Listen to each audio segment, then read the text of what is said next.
Well, thank you so much, Chris, for joining the author's table this evening. Yeah. Yes. Well, it's afternoon here in Sweden. Okay. Oh, very good. Well, again, thank you so much, Chris. I'm glad we finally connected. Yes. Wonderful. Yes. Thanks for your patience, Brad. Of course, absolutely. Let's start then, Chris. What was your inspiration in starting writing? Ooh, my inspiration was way back at grammar school when I got good marks for my essays and written work. But then I forgot all about it, of Oh, course. And so years later, and then when I was traveling in Asia, I was traveling for 2.5 years, and I found I was very enthusiastic about writing letters to people. Now, most people are less enthusiastic about writing back, of course, but that didn't seem to stop me. I received some really interesting encouragement from my best friend, and he said, "You know, Chris, it's amazing. You have this ability to express your thoughts precisely in words." And I thought, that is something because everybody Mhm. doesn't really have that. That's right. So that was the original inspiration, I guess, Brad. Yeah, it's too bad that in today's people don't like to write anymore. Yeah, I find it a real shame. And the Hmm. reason I think that is that when you start writing, and you know this, you get a kind of inspiration. You get filled with whatever it is that writes Hmm. through you. And some people call it the muse, right? I don't know really what that means, but it's some sort of power, isn't it? That That's it. comes. Yes, it comes from within, and I wish, we would go back to that. Because when you write, like especially around the holidays, people used to write letters Yeah. and tell them about what happened during the year and so on. That's really. Yeah. I have one friend who still does that, from New Zealand, Australia, sorry. And yeah, it's really interesting. And that exercise to do that for yourself is so important because you get to relive all that stuff and put it in new perspective and you see it in a new light. Yeah, and you share it. That's It's wonderful. correct. Yes. Yeah. Now, Chris, what were some of your challenges as a new author? Well, the first challenge, of course, is confidence. And you have to be convinced in a certain sense that you are able to write and that you have something that you wish to communicate and that you're getting the point across. That's Hmm. the first challenge, I think.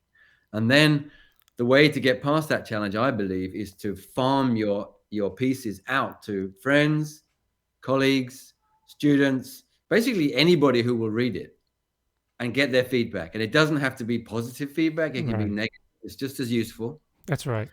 And then you have to kind of work with that feedback. And some of the feedback's not going to be useful because they're coming from a personal standpoint, which doesn't really help you that much. But still, if they bother to read it and if they got through it, already that says something. That's correct. It's productive criticism, Yeah. and I think it's very good.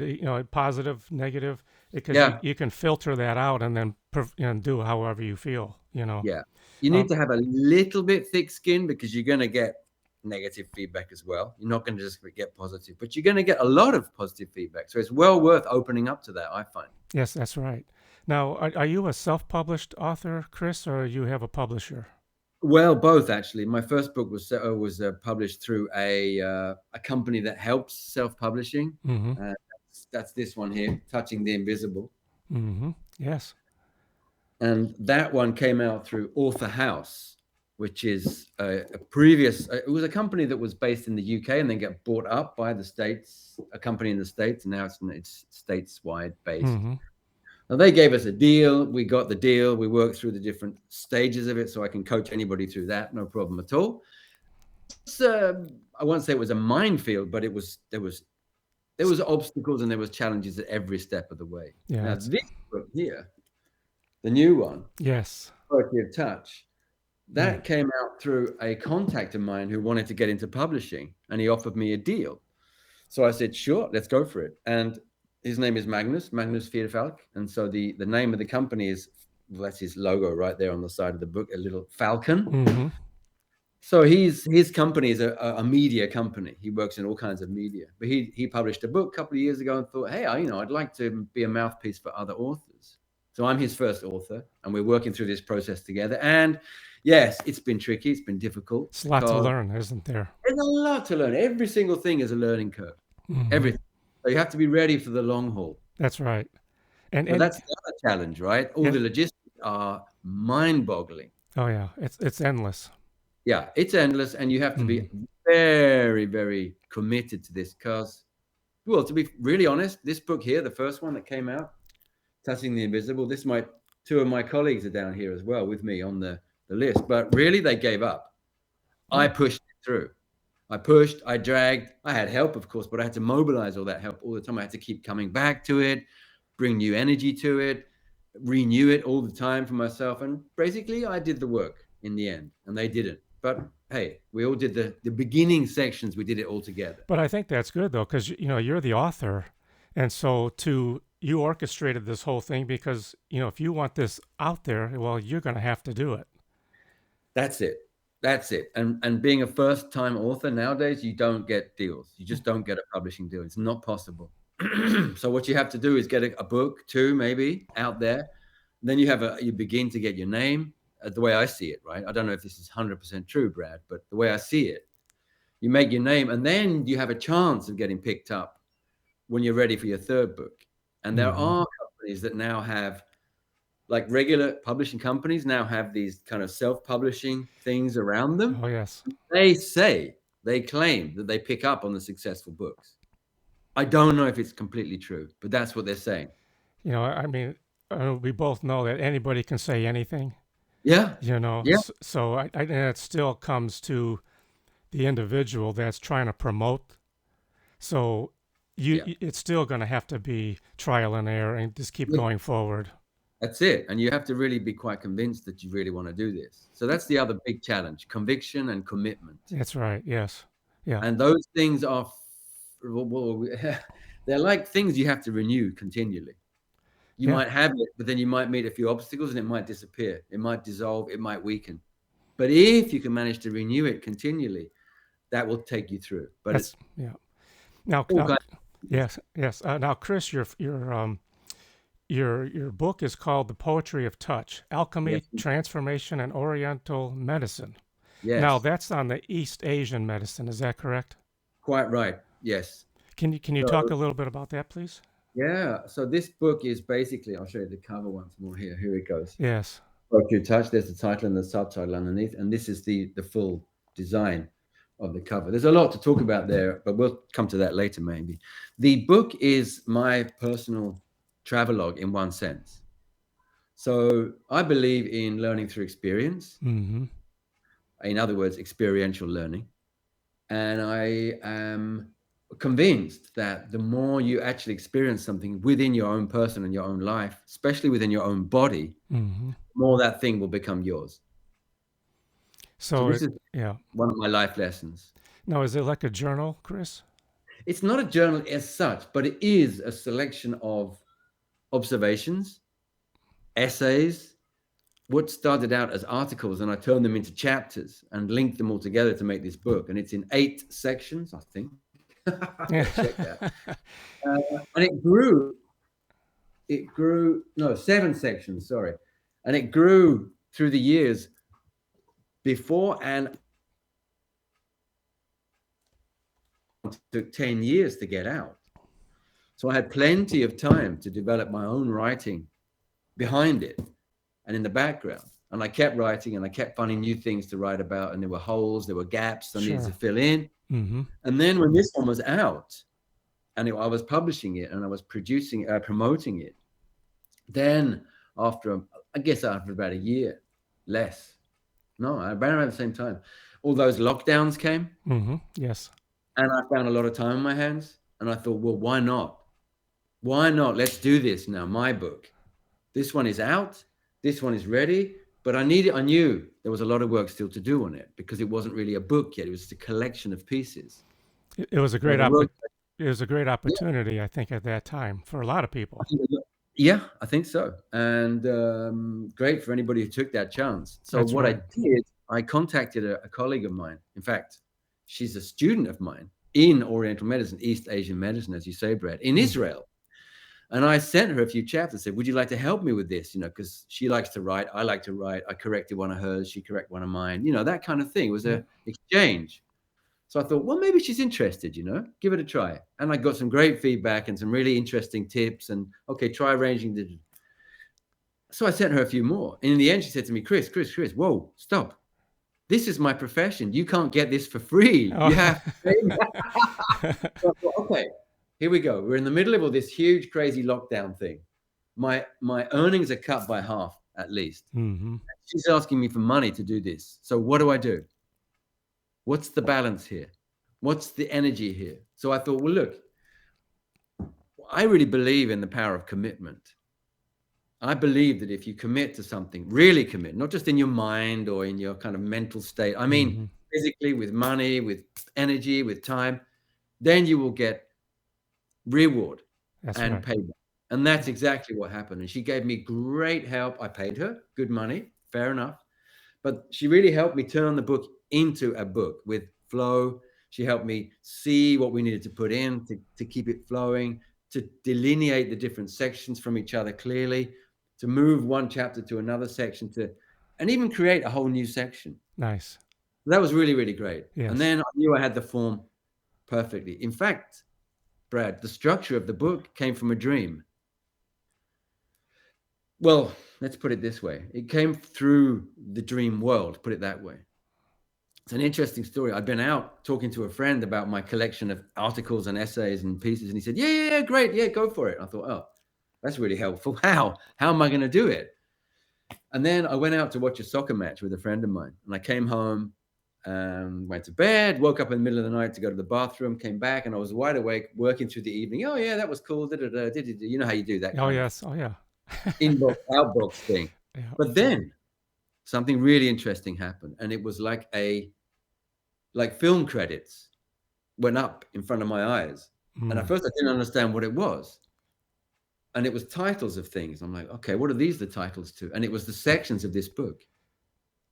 So in the morning, when I'd written it down in the middle of the night, I wrote it on a piece of paper and I checked the titles that I had with all the various chapters that I had in my collection. And each chapter found a home in one of the sections. Isn't that something how that works? Wow. Oh, so yeah, I was on, the game on kind of feeling. And then it just took off from there. And then there was all sorts of different stages after that, of course. But that was the basic idea. And it stayed and it's still there. We just had to, shift cosmetically, really. And that was full speed ahead, wasn't it? Yeah. Well, we had to get this book out first. Oh. But when that was done, then it was like full focus on this one here, this baby here. And you see like the size of them, like next to each other. One is like much bigger than the other. Sure. Much taller. Mm-hmm. It's the same width, but it's much taller. They're like, so it's a lot more content in my own book. And, some people have said to me, Chris, you're crazy. That's huge, that book. You should have split that into 5 books and, made a lot of money. Well, I'm not interested in that per se. I'm interested in getting the thing out there as one chunk of knowledge, because there's so many common ideas that flow from the beginning to the end of the book, which doesn't mean to say you have to read it from cover to cover. Absolutely not.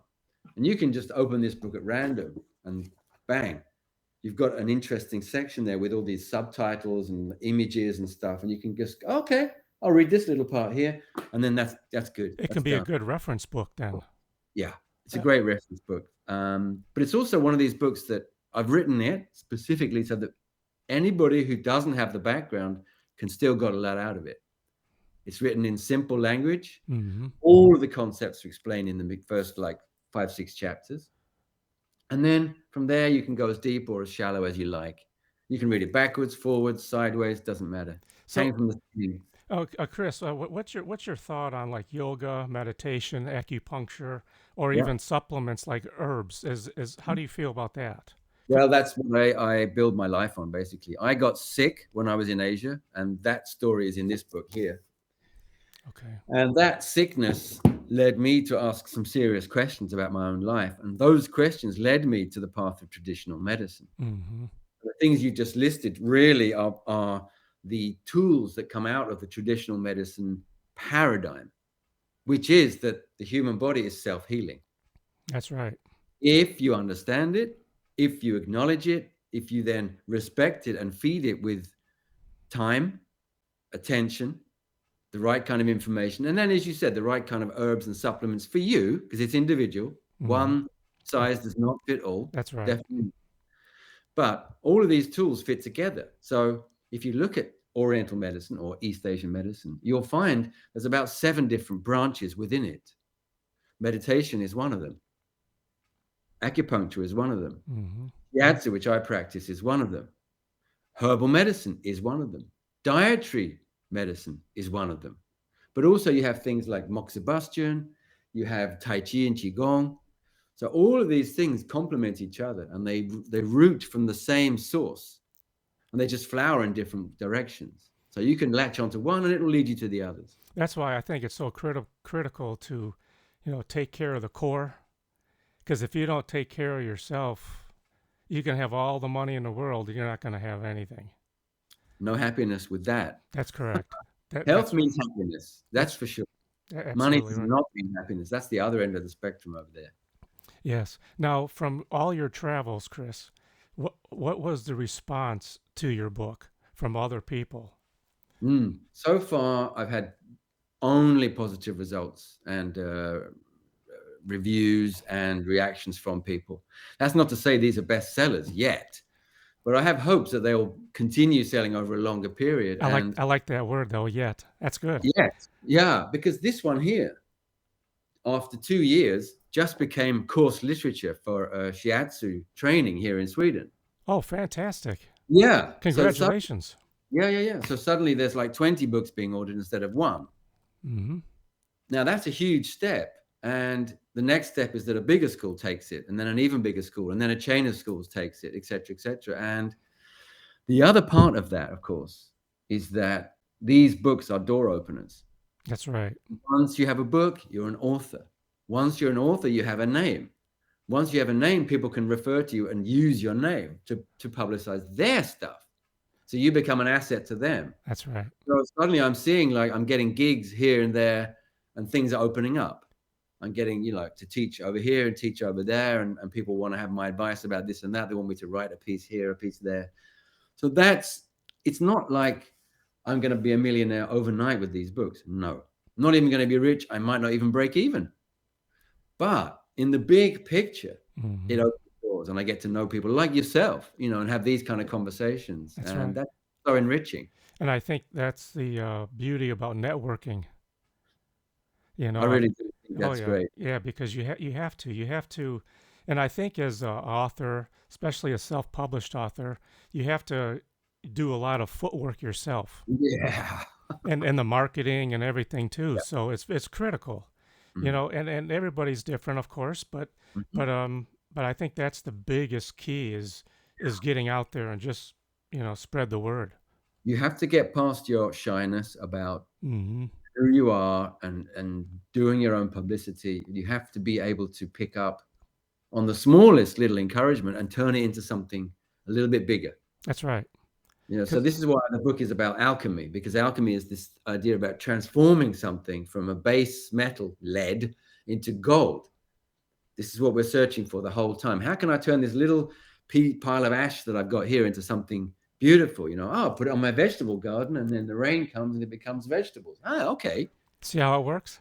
Yeah. So it's a bit like that. And yeah. This book here, Poetry of Touch, I've done now 10 separate webinars and interviews online all over the world: States, Canada, Budapest, Milano, the UK, Ireland, all different places. And, some of those will not really produce very much, but each of them produces a kind of spark. That's right. Of connection. And you don't know where that spark's going to lead to. That's absolutely right. You can never tell. That's right. Now, you also have, there's softcover books, hardcover, e-books. Yep. And what's the response on those, on the e-book side? Unfortunately, this one got caned because they made a real pig's ear of the e-book. So that's a disaster. So I want people to be very aware that can happen. This was a self-publishing deal. And as part of that deal, we was going to get ebook and paperback. And the ebook was a mess. And I asked them several times to correct it because I got negative feedback, and they didn't. And Amazon are blaming them, and they're blaming Amazon, and you're caught in the middle. So that is a trap. And I want people to be aware of that. That can happen. And it's a real disaster because people want to buy ebooks because they're much, much cheaper. Right. Mm-hmm. So I noticed people will prefer to buy an ebook sometimes, but the kind of public that I have, people like you and me, they actually like books. So I'm finding that a lot of people will want to have the book. Mm-hmm. It's important that you don't just go for the ebook option. I think it's important to have the paper book. Yeah, it's good to have those options, but there's nothing like having that book in hand, though. For me, you got to have the book. Yeah. But that's just me, right? And that's probably you as well. But for some people, they want to listen to you while they're walking their dog. They want to listen to you while they're on their drive to work and back, and to visit their relatives. Mm-hmm. That's why I made this one into an audiobook. And I spent 3-4 weeks making it at a recording studio. I learned how to be an engineer and a recording artist. There you go. Yeah. And I read that book nice and slow. And I had to read some chapters again because I made a mess of everything. Of course I did. I made all the mistakes you can imagine, Brad. Every single one of them. It's trial and error. You learn, though, right? Now we have this beautiful audiobook and people are loving it. Good for you. That's awesome, especially when you do it yourself. Yeah. The thing I thought was interesting about it was I wanted my voice there because then the intonation is exact. It's not somebody guessing, somebody kind of thinking maybe this, maybe that, or reading it like some kind of novel, putting dramatic things where the drama doesn't be needed. And there's humoristic stuff in here. There's jokes all the way through this book. I'm making jokes about myself, about things that happened to me. That has to be in there as well, right? You have to pronounce as a joke. You can't just be flat. It shows. You've got to raise, lower, speed it up, slow it down. It's character. And it's passion as well. Absolutely. And the people are loving it. And some people are like, hey, I put it on, I'm just listening and I'm just trancing out somewhere. I'm not really hearing you, but it's all going in somehow or other. Great. Subliminal. I'm really because then people are not kind of hooked on a word or a phrase or getting lost on something. It's just flowing through them. Good for you. Yeah. And I spent 35 years now, almost 40, learning how to do guided meditations, how to teach people technique, how to calm people down immediately, talking to my patients, because I do treatments 3 days a week. That's what I do. I'm a therapist. Mm-hmm. And quite a lot of it is the voice. It's the calm. It's the way you transmit through your choice of words and words you don't use, of course. Mm-hmm. Ones that you go around. Okay, we're not going to talk about that right now because that will trigger you in this direction. We don't want that. We want you to be going smoothly into your positive future here. So I've learned how to use my voice in that way. And that was really, really useful for this exercise, of course. Now, I also have, now you provide 4 C's of shiatsu. 4 C's. Yeah, 4 seeds. Thank you. Yes. Seeds, oceans. Yeah. And can you talk about that, Chris? That is something that comes from the ancient medicine of China. So it's more than 2,000 years old, at least. So we don't even know how old that is, but it's at least 2,000 years old. And it's in an old book called The Yellow Emperor's Classic of Internal Medicine. Mm. Now, that book is basically, as far as I can work out, a series of fragments. It's what's left over. Some was lost, and it's different authors, and it's a bit inconsistent, to be honest with you. I could say more, but I won't right now. One chapter is called The 4 C's. Seas, like oceans. Mm-hmm. And the way the book's put together, it's a series of questions. And that's, incidentally, we borrowed that technique for this book here. It's questions. Our students asking us questions, and we give the answer in verbal form. Conversational, easy to understand. That's the device they've used. It's a bit like some of the ancient Greeks, right? Here's the question, and here comes the answer. Another question, here comes the answer to that part. So the Yellow Emperor asks his physician, Chibo. He says to him, so Chibo, tell me about the 4 C's. And Chibo says, I'm so glad you asked. The 12 meridians flow into the 4 C's. And then there's 2 pages of text, only 2 pages, and then it's never mentioned again in the whole book. So it's this anomaly. And these 4 C's are mentioned in acupuncture textbooks, in shiatsu textbooks, in acupressure textbooks, but nobody ever explains them. Nobody tells you how to use them. So that was a task I took upon myself, to get into it, to dive into the oceans, find out what they were, and then find out how to use them. And this book is basically leading up to that and then leading out of it. So section 5 is all about the 4 C's in this book. All right. Now I teach seminars all over the world about that topic. Mm-hmm. Now, can you also talk about Mind Bodify? Mindbodify is a company which I run together with Snezana Stoeva. She's a Bulgarian woman who lives in England, very close to where I was born, incidentally. Really crazy kind of. Yeah. And during the all these lockdowns and stuff, she got to hear about me. I did a webinar just around that time, and she saw it about the 4Cs actually. And she thought, this guy has his own paradigm. That's interesting. I got to find out more about who he is. So she called me up one day and she said, would you like to do a distal treatment with me, a swap? And I said, sure, okay. Mm-hmm. Distal treatment is like you tune in to another person who's miles away. She was in the UK. I was in Sweden. We took it in turns. So I did the treatment on her first, then she did on me. And then you feed back and you find out what you found in common, how it felt, what happened, etc., etc. And each person has their experience of it and their results, as you like. And we both kind of found that was interesting. And then about, I guess, less than a month into the lockdowns, I was asked to start teaching online, which I'd never done before. It was completely new for me. All my students in Israel were like at a loose end. They wanted something to do. So I said, sure, okay. So I started teaching. I didn't know what to do, but I found a way. I improvised, right? Yeah. You just do what you have to do in that situation. And they're friends of mine. I knew them for years. So it was a very casual thing. I did it for free, no money because everyone's on lockdown. No one's got an income right now. It's free. And then some of their friends joined in, and then a school asked me to teach for them. And the school, one of the conditions I said to them was, okay, if we're going to do this, then I want it to be international. How's that sound? They said, sure, great, bring it on. So we spread it out to the international shiatsu community. And Snezana was one of the people who said, I want a piece of that. Mm-hmm. Joined in, and a whole bunch of other people from Holland and Canada and all over the place, Italy and places like this. And they followed me for a couple of months. And then they wound that up and said, we need to get back to teaching our classes now. Fine, excellent, great. And they started paying me voluntary basis during that time. So I then converted the whole thing to private classes. I put it all together as private classes. And Snezana stayed with the private classes. A month later, she says to me, Chris, I've got an idea.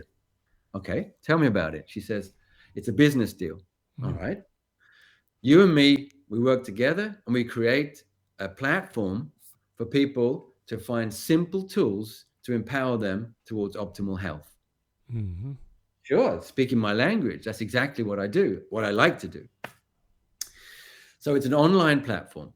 And on this platform, there's two main things. There's series, very, very small, short clips of self-empowerment techniques using breath, using touch, using movement, and using posture. And of course, intention and ideas. Mm-hmm. And the other part of it is online courses, which I now teach. And I've taught the 4Cs, that was one, and a few others. And those are then recorded and they're for sale as recorded items. So Mindbodify is supposed to sound a bit like Spotify. Right, yes. Yeah, you got that. Excellent. And so it's got these two branches.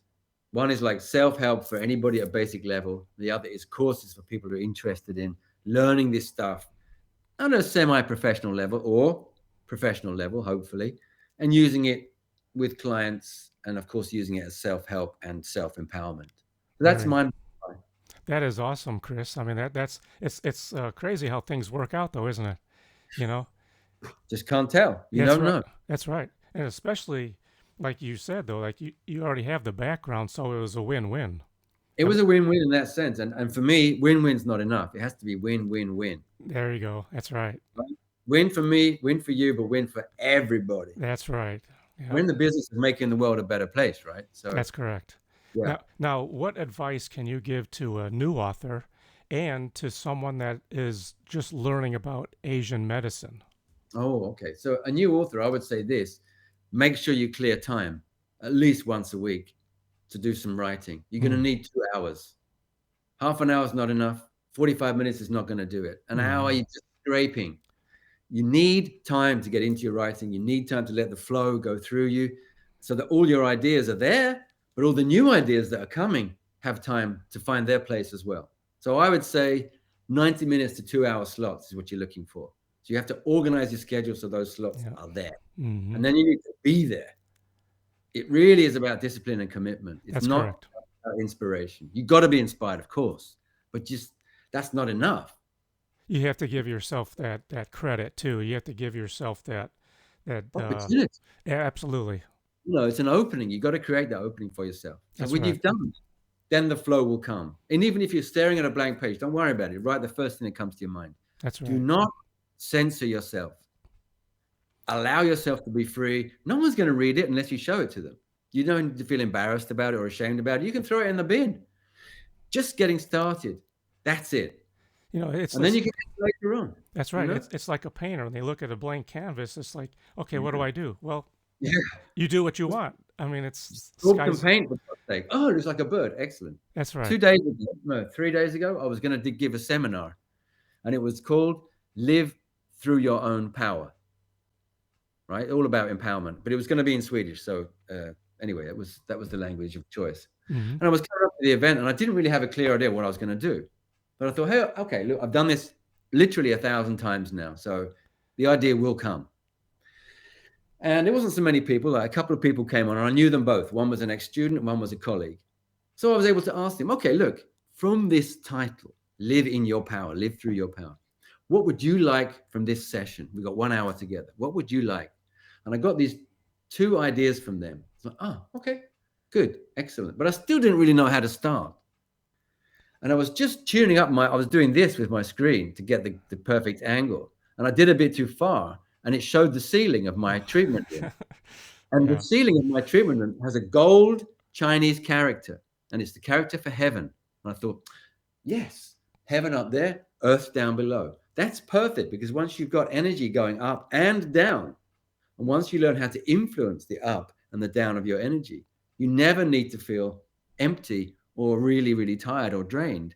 You never need to feel out of touch with reality, because you can either tune into the heavy, dense, what we call yin energy of the earth, or you tune into the expansive, golden, etheric energy of the heavens. We call it yang. So you have yin and you have yang, and it's very practical. So I just guided them through their bodies using breath, use their spine, use their skin, use their diaphragm, all the different tools, completely improvised. And the feedback was great, because people were getting in the moment what was coming through me, Hmm. but it was coming from them. And do you feel that too? That energy from others. I do very much. So while I'm creating these discourses, it's like an improvisation. It's like a soliloquy, in fact, because I'm Hmm. not getting any feedback in the moment, not verbally anyway. But as the new themes arise, I'm able to trust nowadays that it's coming from them, because it's not necessarily something I would think of to say. So that's Hmm. a kind of thing that I've learned through doing distal treatment. You can easily pick up on somebody else's thought, emotion, or spiritual state of awareness. It's highly possible. In fact, it's not just highly possible, it's inevitable, if you Hmm. give yourself that opening, that chance, and provide the framework so that you can understand and begin to interpret part of it. And it makes you feel good too, doesn't it? When you talk with colleagues or anyone, that you can feel that Yeah. energy. Yeah. And it's a two-way thing. And they Yeah. can feel you bringing that out of the air and then concretizing it into language. And then they get to feel it in their bodies, and off it goes. And we have a thought, like where thought goes, energy flows. Hmm. So if I tell somebody, okay, feel your feet, goomph, the energy goes down to the feet. You feel that connection. If I say, feel your tailbone and your sitting bones, they're like, oh yeah, I got it. Wow, it happens. Yeah. They have to be tuned in. They have to be aware. They have to be paying attention, of course. But then it happens automatically. Hmm. Now, Chris, you have a website as well. Is that correct? I do. I have one that's specifically for this book, and it's called thepoetryoftouch.com. And that is just devoted to me as an author, and to me as a practitioner and teacher, and to this book in its various forms. And there's 2 reviews on that page, and both of them are in the book as well later on, because they came from colleagues whose opinion I very highly value. And their opinions about the book were, well, beyond what I could have hoped for. So then I thought, well, use it, right? That's right. Absolutely. It's working. Yeah. If you've got something, just put it out there, and don't be ashamed of placing it there so that people can find it. It doesn't mean, wow, look at me and look how great I am and I'm better than everybody else. It doesn't mean that. It means, look what's going on here, and I'm part of it. That's And would right. you like part of it? So, like, if anybody wants to get a or contact you, they can go through your website. Easily. Yeah. Okay. And There's then, good content there. now, when is your next event, Chris? Whoa, my next event is going to be 2 weeks of teaching in Israel.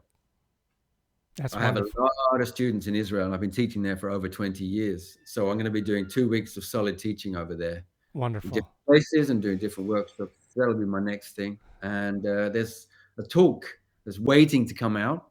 I did a talk with a group of ladies in Quebec who are French speaking, but they kindly spoke to me in English. And that talk is waiting to come out. It's been recorded. I guess they're just doing some editing or something. So that should be coming out hopefully any day now. I don't know exactly. But there's Wonderful. tons of stuff on my Facebook page. So if anybody can find my Facebook page, Chris McAlister, it's very easy to find with one L. Small c, capital A, one L. There's a thousand spellings for McAlister, but that's one that we use. Well, So well, Chris, it's been wonderful to have you on the program today, and it's very informative and educational. And thank you very much. of course, and I wish you the very best in your adventures and with your books and everything. So I think you're on the right path. Thank you very much, my Yeah. friend. Yes, absolutely. And keep in touch. And again, I wish you the very best and thank you. Thanks very much, Brad. You're very welcome, Chris. Okay. Bye bye. Bye.